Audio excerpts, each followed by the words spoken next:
నమస్తే, నేను సిరి.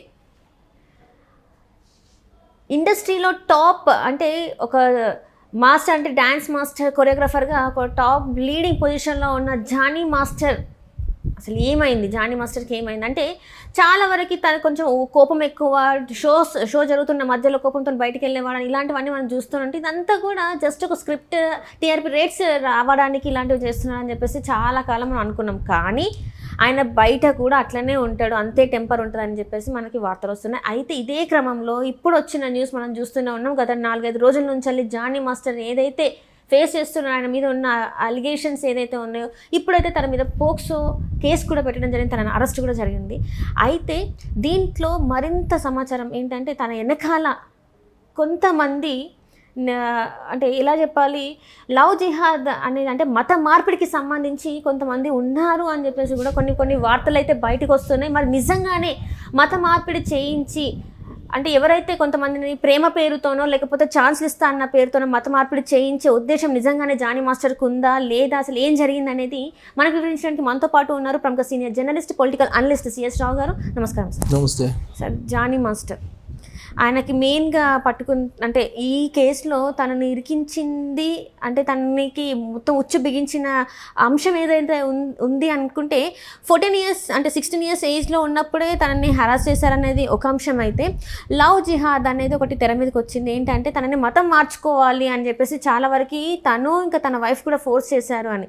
అయితే దీని వెనకాల ఏమైనా ఉందా, ఎవరైనా అంటే ఉండి నడిపిస్తున్నారా, మతం మార్పిడి చేయించారని మనం చూసాం. కేరళ స్టోరీస్ ఏదైతే ఉందో ఆ ఉదాంతం ఏమన్నా ఇక్కడ మళ్ళీ రిపీట్ అవుతుందా అనే డౌట్స్ కూడా చాలా మందిలో వస్తున్నాయి. మరి ఇందులో వాస్తవం ఉందంటారా? సో ఒకటి ఏంటంటే, సినిమా ఇండస్ట్రీని మనం చూసుకుంటే, అంటే బాలీవుడ్ నుంచి తీసుకోవాలి మనం. బాలీవుడ్ నుంచి తీసుకుంటే మనకి టాలీవుడ్ వరకు ఇప్పుడు జానీ కేసు వచ్చేంత వరకు, ఇందాక నువ్వు జానీ మాస్టర్ అన్నావు. జానీ మాస్టర్ అనక ఒక యాంకర్గా ఇంత జరిగిన తర్వాత కూడా జానీ కొరియోగ్రాఫర్ అనాలి, మాస్టర్ కాదు. మాస్టర్ అంటే దానికి పెద్ద గౌరవం ఉంది. జానీ కొరియోగ్రాఫర్ ఆయన. సో అతను అంటే ఇప్పుడు బాలీవుడ్ నుంచి మనం టాలీవుడ్ వరకు దీన్ని విశ్లేషించుకుంటే కనుక, జనరల్గా మనకు బాలీవుడ్లో కనిపించే హీరోలు ఎవరు? షారుఖ్ ఖాన్, అమీర్ ఖాన్, సల్మాన్ ఖాన్. ఈ ఖాన్లేగా ముగ్గురు ఖాన్లే కనిపిస్తుంటారు. మిగతా వాళ్ళు అనిల్ కపూర్ అని, అమితాబ్ బచ్చన్ ఏదో ఉన్నారు. బట్ ఈ ఖాన్లదే కదా రాజ్యం అంతా బాలీవుడ్లో. ఎప్పటి వరకు? రీసెంట్ వరకు, మొన్నటి వరకు కూడా. రీసెంట్గా కొంచెం తగ్గింది, అయినా కానీ వాళ్ళది ఉంది. ఈ ఖాన్లు ముగ్గురు కూడా అంత హైలైట్ కావడానికి కారణం ఎవరు అని అంటే, బాలీవుడ్లో ఎవరైనా చెప్పే మాట ఏంటి, underworld don Dawood Ibrahim అన్నదాంట్లో ఉన్నాయి. సో బాలీవుడ్లో మార్కెట్ క్రియేట్ చేసేది వాళ్ళే. పాకిస్తాన్లో కూడా ఇదే ఫిల్మ్స్ అక్కడ చేస్తుంటారు. ఇది ఒక పెద్ద నెట్వర్క్. అంటే ఇక వీళ్ళ సినిమాలు ప్రత్యేకంగా పాకిస్తాన్లో కూడా రిలీజ్ అవుతూ ఉంటాయి. ఒక మన షారుఖ్ ఖాన్ సినిమా అయితే ఒక సినిమా more than 100 days పైన, అంటే ఒక ఇండియన్ సినిమా అక్కడ ఆడడం అనేది కూడా చాలా చర్చనీయాంశమైంది అప్పటి. ఇదంతా పెద్ద కుట్ర. ఇదంతా ఎవరు కుట్ర? Underworld don Dawood Ibrahim తోటి, దావూద్ తోటి కుట్రలు ఉన్నాయి. సో అందుకే బాలీవుడ్లో నీకు మిగతా హీరోలకి డిమాండ్ ఉండదు, వీళ్ళ ముగ్గురికి ఉంటుంది. ఖాన్ల రాజ్యం ఏలింది. వాస్తవం చెప్పాలంటే నరేంద్ర మోడీ గారు 2014లో ప్రధానమంత్రి అయ్యేంత వరకు తిరుగులేనటువంటి విధంగా బాలీవుడ్ని ఏలారు ఖాన్లు. సరే, తర్వాత కారణాలు ఏంటి? 370 రద్దు అయిపోయింది, నోట్ల రద్దు అయిపోయింది, దాంతో పాకిస్తాన్ నుంచి ఫండింగ్ ఆగిపోయింది. ఇవన్నీ కూడా చెప్తూ ఉంటారు కొంచెం డెప్త్కి వెళ్తే కనుక. దాంతో వీళ్ళ మార్కెట్ కూడా పడిపోయింది. ప్లస్ ఇంతకు ముందులాగా ఖాన్ల వ్యవహారం నడవడానికి అవకాశం లేకుండా పోయిందంటే వాళ్ళ సినిమాలను ఎవరు అడ్డుకోవాలా, కానీ మిగతా వాళ్ళు స్వేచ్ఛగా సినిమాలు తీసుకునేటువంటి వాతావరణం బాలీవుడ్లో వచ్చింది. అప్పటి వరకు అంత వాతావరణం ఫ్రీగా ఉండేది కాదని చెప్పి చెప్తుంటారు. అంటే మొత్తం అండర్ వరల్డ్ డాన్ దావూద్ నడిపించారు అనేది జనరల్గా సినిమా ఇండస్ట్రీస్ బాలీవుడ్ గురించి చెప్పేటువంటి వాళ్ళ మాటలు ఎవరైనా సరే. సో అక్కడ కూడా మీకు గమనిస్తే కనుక అక్కడ కూడా ఇదే కథ ఉంది. ఏది? లవ్ జిహాద్ వ్యవహారాలే ఉన్నాయి. మీరు అబ్జర్వ్ చేస్తే వాళ్ళు ఆ ముగ్గురు ఖాన్ల మీద వచ్చేటువంటి గాసిప్స్ అనుకోండి, రిలేషన్స్ అనుకోండి, ఏమైనా అనుకోండి, హిందూ మహిళల మీదనే వాళ్ళు చేశారు తప్పితే మిగతా వాళ్ళకు సంబంధించినటువంటి మతంలో సంబంధించినటువంటి వాళ్ళని ఎప్పుడైనా ఏదైనా గాసిప్స్ ఇచ్చాయా వాళ్ళతోటి? హిందూ హీరోయిన్ల మీదనే కదా వచ్చింది. సరే, అక్కడి నుంచి మనం సీన్ కట్ చేస్తే జానీ విషయంలో, జానీ కొరియోగ్రాఫర్ విషయంలో చూసుకుంటే, లవ్ జిహాద్ అనేది ఎలా నడుస్తుంది భారతదేశంలో అని ఆర్ఎస్ఎస్ వాళ్ళు, బజరంగ్ దళ వాళ్ళు అనేక సందర్భాల్లో అనేకసార్లు చెప్పారు. అసలు కోకొల్లలు భారతదేశంలో లవ్ జిహాద్కి సంబంధించినటువంటి ఎపిసోడ్స్ ఎన్నో వచ్చాయి. కాకపోతే వీళ్ళు మనకు కొంచెం సెలబ్రిటీస్గా కనిపిస్తుంటారు కాబట్టి వీళ్ళ గురించి మాట్లాడుకోవాల్సి వస్తుంది. ఈ కాకుండా నీకు భారతదేశంలో లవ్ జిహాద్ ఏ విధంగా నడుస్తుందని చెప్పి ఆర్ఎస్ఎస్ చీఫ్ మోహన్ భగవతే అనేక సందర్భాల్లో ప్రస్తావించారు. ఆర్ఎస్ఎస్ వాళ్ళు అనేక సందర్భాల్లో చెప్పారు, ప్లస్ బజరంగ్ దళ వాళ్ళు చెప్పారు, బాబు హిందూ మహిళల్ని కావాలని ట్రాప్ చేస్తున్నారు, మత మార్పిళ్ళు చేస్తున్నారు, బలవంతంగా మతాలను మార్పిచ్చేస్తున్నారు, మోసం చేస్తున్నారు అని చెప్పి వాళ్ళు అనేక సందర్భాల్లో చెప్పారు. హిందూ మహిళల్ని హిందూ మతం, ఆ హిందూ మతం టార్గెట్గా చేసుకొని, హిందూ మహిళలను టార్గెట్గా చేసుకొని చాలా దారుణాలు చేస్తున్నారు అనేది అనేక సందర్భాల్లో చెప్పారు. పైగా ఇంకొకటి సూచన కూడా చేశారు మోహన్ భాగవత్ గారు. ఏం చెప్పారంటే, మీరు ముందు తాగొద్దు, మాంసం తినమాకండి, చికెన్ అయి తినమాకండి, మీకు పురుషత్వం తగ్గుతుంది, పిల్లలు పుట్టే వాళ్ళ సంఖ్య కూడా తగ్గిపోతుంది. అదే ముస్లిమ్స్ అనుకోండి, అలా వాటికి దూరంగా ఉంటారు. ఏది ఆల్కహాల్కి. అలాగే ఒకవేళ ఆల్కహాల్ తీసుకున్న వాళ్ళు క్వాలిటీ ఆల్కహాల్ తీసుకుంటారు, ప్లస్ వాళ్ళు బీఫ్ తింటారు. మీరు ఇంజెక్షన్స్ ఇచ్చినటువంటి వాటిని, తర్వాత స్టెరాయిడ్స్ ఇచ్చినటువంటి మాంసం తింటున్నారు. దీంతో మీకు హార్మోన్ ఇంబ్యాలెన్స్ అవుతుంది. ఫలితంగా హిందూ మతానికి సంబంధించినటువంటి ప్రజలు తగ్గిపోతున్నారు. ఇలా కూడా విడమర్చి చెప్పారు ఆయన. మీరు నేర్చుకోండి, దీనికి సంబంధించి నీకు లవ్ జిహాద్ కారణం, ఇది కూడా ఒక కారణం అని చెప్పి చాలా సందర్భాల్లో ఆయన చెప్పారు. చెప్పినప్పటికీ కూడా ఈ లవ్ జిహాదులు పెరిగిపోతున్నాయి. కారణం ఏంటంటే, వీళ్ళు హిందూ యువతుల మీద కాన్సన్ట్రేషన్ చేయటం ఒక భాగం అయితే, హిందువులకు సంబంధించినటువంటి వాళ్ళకి ప్రాబ్లం ఇది ఉంది అని చెప్పేసి చాలా సమావేశాలు ఆయన చెప్తున్నారు. మీరు జాగ్రత్త పడండి, లేదంటే భవిష్యత్తులో చాలా ఇబ్బంది పడతారనేది కూడా చెప్తున్నారు. సరే, ఇవన్నీ ఒక ఎత్తు అయితే, ఇప్పుడు జానీ లాంటి కొరియోగ్రాఫరు టార్గెట్ చేసింది ఎవరిని?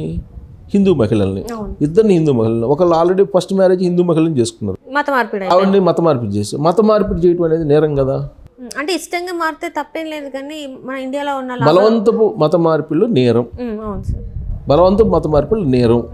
సో ఇప్పుడు మత మార్పిడి చేయటం అనేది బలవంతంగా చేశారా, లేదంటే నిజంగా చేసుకున్నారంటే బలవంతంగా చేశారు. పెళ్లి చేసుకోవాలంటే మతం మారాలని చెప్పారు, మతం మారాడు. ఈయన మారచ్చు కదా హిందువుగా, ముస్లిం నుంచి ఈయన మార్చి నిజంగా ఆయన ప్రేమించి చేసుకుంటే మొదట ఆమెని, ఈయనే హిందువుగా మరి ఆమెను పెళ్లి చేసుకోవచ్చు కదా.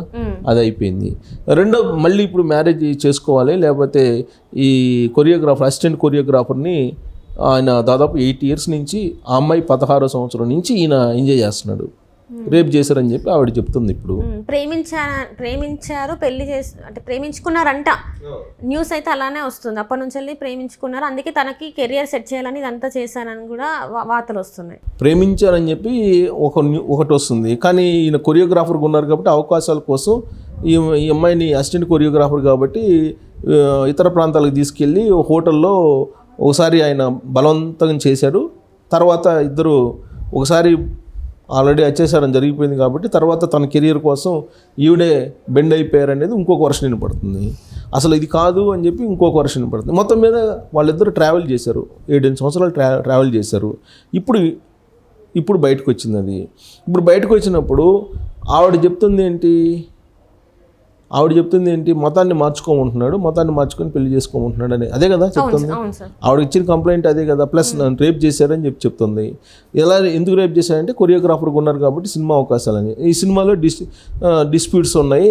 ఆ కొరియోగ్రాఫర్గా ఈ అమ్మాయి చేసేది, అతనికన్నా కూడా ఈ అమ్మాయి బాగా చేసేది.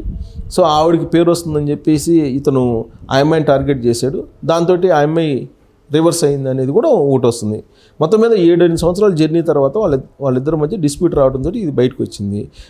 బయటకు వచ్చిన తర్వాత మాకు అర్థమవుతుంది ఏంటంటే, జానీ లాంటి వాళ్ళు ఇండస్ట్రీలో బాలీవుడ్ నుంచి టాలీవుడ్ వరకు హిందువులని ఈ మత మార్పిళ్ళు కోణంలో నీకు లవ్ జిహాద్ని కంటిన్యూ చేస్తున్నారు. బహుశా నేను అనుకుంటా ఫోక్సో యాక్ట్ పెట్టడం కూడా అదే కారణం అనుకుంటా. ఈ లవ్ జిహాద్ అనేది ఈ మొత్తం ఎపిసోడ్లో ఒక పెద్ద ఇష్యూ. అంటే ఈ లవ్ జిహాద్ ఉందని అంటే దాని అర్థం ఏంటి? ఖచ్చితంగా దావూద్ లాంటి ఉగ్రవాదులతోటి వీళ్ళకి లింక్స్ ఉన్నాయి అని భావించడానికి అవకాశం ఉంది కదా. ఎందుకంటే నేను చెప్పాను, అందుకే నేను కాళ్ళ గురించి చెప్పాను, ముగ్గురు కాళ్ళ గురించి చెప్పి ఆ తర్వాత ఇక్కడికి రావడానికి కారణం ఏంటంటే ఇదంతా ఒక టీము, ఇదంతా ఒక టీము పెద్ద టీం నుంచి చిన్న టీం దాకా ఒక టీం ఉంటుంది. ఇదంతా నడుస్తూ ఉంటుంది. ఈ విశ్వాలయంలో హిందూ మహిళలు చిక్కుంటున్నారు.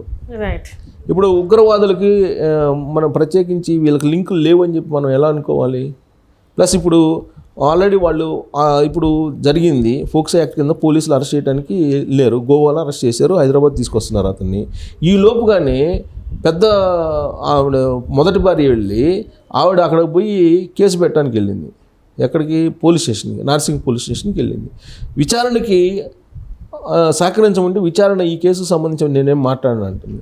మరి ఎందుకు వచ్చావు నువ్వు అని అంటే, నాకు ఎవరో ఫోన్ చేస్తున్నారు, బెదిరిస్తున్నారు, ఆ కేసు పెట్టడానికి వచ్చానని చెప్తుంది ఆవిడ. కొత్త ట్విస్ట్ ఈ కేసులో. ఇప్పుడు ఆవిడకి ఎవరో ఫోన్ చేశారట, ఎవరో బెదిరిస్తున్నారంట. అంటే ఇప్పుడు ఈ అసిస్టెంట్ కొరియోగ్రాఫర్ లేడీ ఉంది కదా, ఈవిడ మీద కేసు పెట్టాలి ఆవిడ కేసు పెడితే ఈ కేసుని ఆ కేసుని ప్యారలల్గా నడపాలి. ఇలాంటి ఆలోచనలన్నీ వచ్చేది ఎవరికి? మూల్యం టెర్రరిస్టులుగా వస్తాయి, లేదా టెర్రరిస్ట్ అనుబంధంగా టెర్రరిస్టులతోటి సన్నిహిత సంబంధాలు ఉన్నటువంటి వాళ్ళకే వస్తాయి ఇవన్నీ కూడా. సో కాబట్టి ఈ లవ్ జిహాద్, ఇప్పుడు అందుకే రాజాసింగ్ కూడా అన్నాడు, రాజాసింగ్ చాలా క్లియర్గా చెప్పాడు, ఇండస్ట్రీ నుంచి బహిష్కరించాలి, ఇలాంటి వాళ్ళు అసలు ఇండస్ట్రీకి రాకుండా చేయాలి అని చెప్పి రాజాసింగ్ స్పందించాడంటే ఖచ్చితంగా ది లింక్స్ అనేది ఖచ్చితంగా వాళ్ళు క్యాలిక్యులేట్ చేసుకుని ఉంటారు. ఆ క్యాలిక్యులేట్ చేసుకున్న తర్వాతనే అలాంటి స్టేట్మెంట్ ఇచ్చి ఉంటాడు ఆయన. సో కాబట్టి మనం ఉగ్రవాదులతోటి సంబంధాలు ఉండే అవకాశం ఉందని చెప్పి వస్తున్నటువంటి ప్రచారాన్ని పూర్తిగా మనం కొట్టేయలేం. Right sir, right. Thank you so much. Thank you.